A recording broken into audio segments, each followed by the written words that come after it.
ازيكم؟ اخباركم ايه؟ شباب ثانويه عامه عاملين ايه؟ رب تكونوا بخير. فيديو جديد ومعاكم زياد الحصري. النهارده ان شاء الله في الفيديو مع بعض هنعرف ازاي نقدر نسجل لاختبارات القدرات لطلاب ثانويه عامه 2023. وطبعا لازم تكونوا عارفين ان من غير اختبار القدرات يبقى مش هينفع تدخل الكليه دي حتى لو كنت جايب 100%.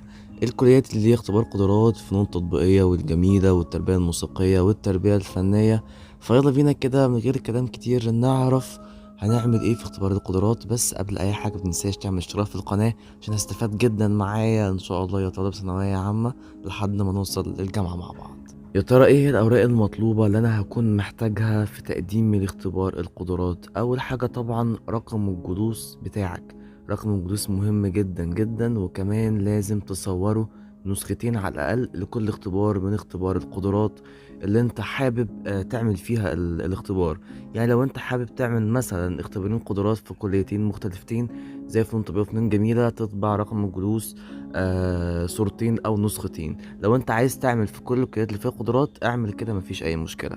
طبعا لازم يكون معاك صورة شخصية لكل اختبار.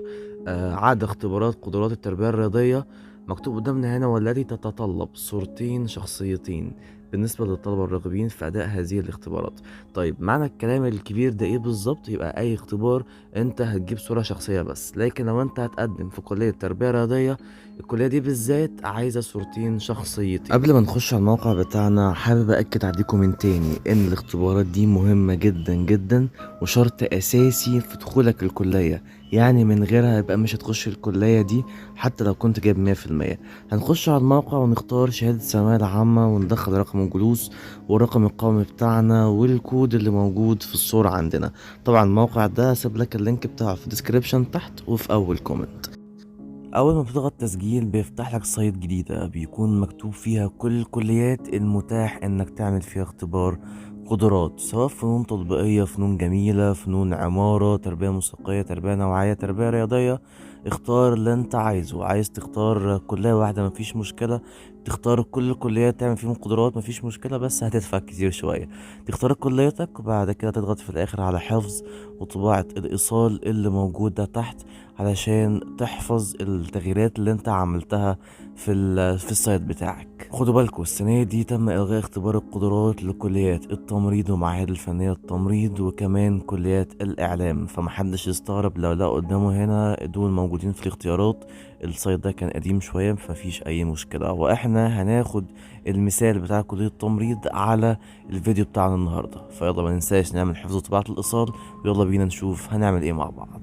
واول ما عملنا حفظ وطباعة الايصال هنوافق بس على المسج اللي مبعوثة لينا هنا، وهنحط علامة صح في المربع الصغير الموجود جنب جملة اقر بان الرغبات المسجلة صحيحة، وان انا مش هقدر اعدل الحاجات دي بعد كده.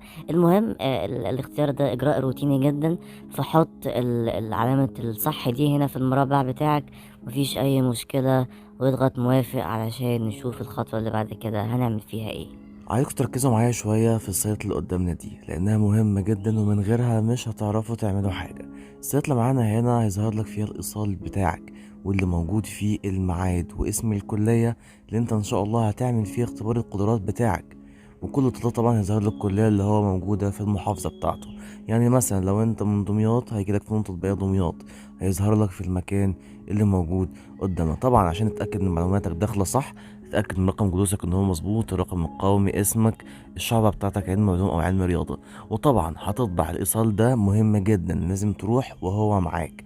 يبقى هتطبعه وتجيبه معاك يوم اختبار القدرات في الميعاد المتحدد ليك، بالاضافة كمان انك تجيب رقم جلوسك والصورة الشخصية وكل الحاجات اللي اتفقنا عليها في بداية الفيديو. وكمان يكون معاك مبلغ 500 جنيه في الفيزا بتاعتك، لان هما مش بياخدوا فلوس كاش. ويفضل كمان لو البنك الاهلي او بنك مصر. لو انت التزمت بكل الخطوات اللي قلتها في الفيديو بتاعنا النهارده ومشيت معايا مظبوط، يبقى ان شاء الله مش هتقابلك اي مشكله في التسجيل لاختبار القدرات بتاعك، وبكل سهوله ان شاء الله هتعرف تروح وتمتحن اختبار القدرات بتاعك. ومجازا كده وبأكد عليك للمرة المليون انك ما ينفعش تخش الكلية بتاعتك من غير ما تكون عامل اختبار القدرات، عشان ما تندمش في الاخر ترجع تقول ازاي انا جايب مجموعها في الاخر ما جتليش. اختبار القدرات مهم جدا. وما تقلقش، النتيجة بتاعت الامتحان هتظهر بعدها بيومين او 3 او 5 ايام بالكتير من ادائك للامتحان بتاعك.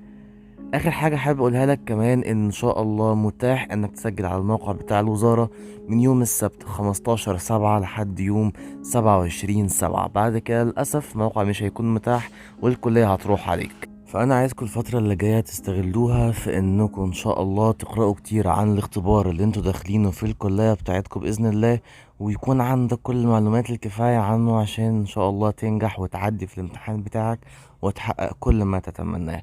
كان معاكم اخوكم طبعا زياد الحوصري. محدش ينسى يعمل لايك للفيديو ده واشتراك في القناة عشان الفترة اللي جاية بإذن الله في حاجات جامدة ليكم. انتوا خلاص مش هقول ثانوية عامة، بقيت طلبة جامعيين، فأنا متأكد إنك هتستفاد معايا. فاشتراك في القناة وهكون معاكم بإذن الله في تسجيل الرغبات للمراحل الأولى والتانية والتالتة وبعد النتيجة والكليات المتاحة، وأعرفك كل حاجة. فمش عايز أطول عليك، اشتراك في القناة وشكرا.